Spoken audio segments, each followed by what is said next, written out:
Hello and welcome. This is our second tutorial. So if you're seeing this, if you're following this tutorial for the first time, you're missing the first tutorial. Please check on this channel what our first tutorial was. In the last tutorial we came this far, and like I promised, I'm going to show you now how to add the HibernateUtil file into the project. Now your project requires a hibernate.util file, and later you'll see why it requires that file. Now what I'll do, I'll just come to my project node and right click. I'm going to take new. Okay, see, for now my HibernateUtil is already there because it's in my list of recently used objects, but you might notice that in your IDE this file will not be there. So come right to other. Okay, now this dialog box opens. You select Hibernate and you choose HibernateUtil.java. You take next. You'll see this warning that it's highly recommended that you do not place Java classes in the default package. So what I'm going to do, I'm going to create a package call it hibernate.util. I'm going to place that file there. You change the name. You can keep the name or you change it. I'm going to change my name to I'm going to remove the new, and I'm going to remain with HibernateUtil. I'm going to click finish, and my IDE gives me this Java class called HibernateUtil. This is the class that is responsible for starting the session, for starting the configuration. This is the class that actually connects Hibernate to the configuration, which gives the configuration to your application. Now that we have this class, that's it. We're going to keep it for now.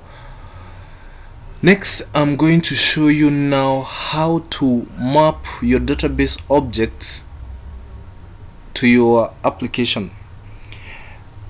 This is where you pay attention, because if you miss this, you might not be able to work with the application. Now I'm going to first of all, I'm going to add my mapping file.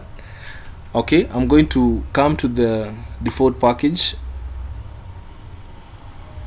select new, again come over to other, scroll right to Hibernate, and I'm going to add the Hibernate reverse engineering wizard. Now this is important because you don't need to write all the classes. You don't need to write all your mapping classes, otherwise the Hibernate reverse engineering wizard will help you to do that. Now I'm going to click next. Okay, I'm not going to change the file name, just keep it default. I'm going to click next, and I'm going to wait as the IDE connects to my database and it's retrieving some tables. Shows retrieving the keys for table admin users. Now this is important, otherwise you don't have to take all the time to write your classes. I'll probably take one or two tables, and I'm going to show you how to generate the mapping classes. Now I'm going to remember we're just going to see probably login. So I'm going to take users tables and I'm going to add it. Okay, okay, I'll take all the tables. I'm going to add all. So I'll take all my tables in the schema, so that probably that's what you want to do as well. I'm going to click finish, and as you can see, the hibernate.revenge file is a reverse engineering file is created with the table details. Now this is important because for the next step, because in the next step what we are going to do, we are going to create the mappings themselves, and without this file you'll probably not be able to create the mappings automatically. But now that we have this file, it will be very easy for us. Now I'm going to allow me to add one more package here, so that we have a mapping package where we are going to put our mapping classes. Okay, now I'm going to right click on my package. I'm going to select new, and I'm going to come again back to other. I'm going to go right into Hibernate, and I'm going to select now Hibernate mapping files from Pojo and Pojos from database. Okay, I'm going to click next. Did I click next? Okay, I clicked. Something is probably happening in the background.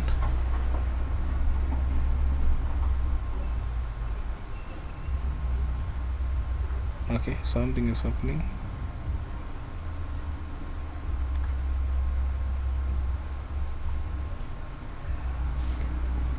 Okay, my ID just want to embarrass me, so let's wait.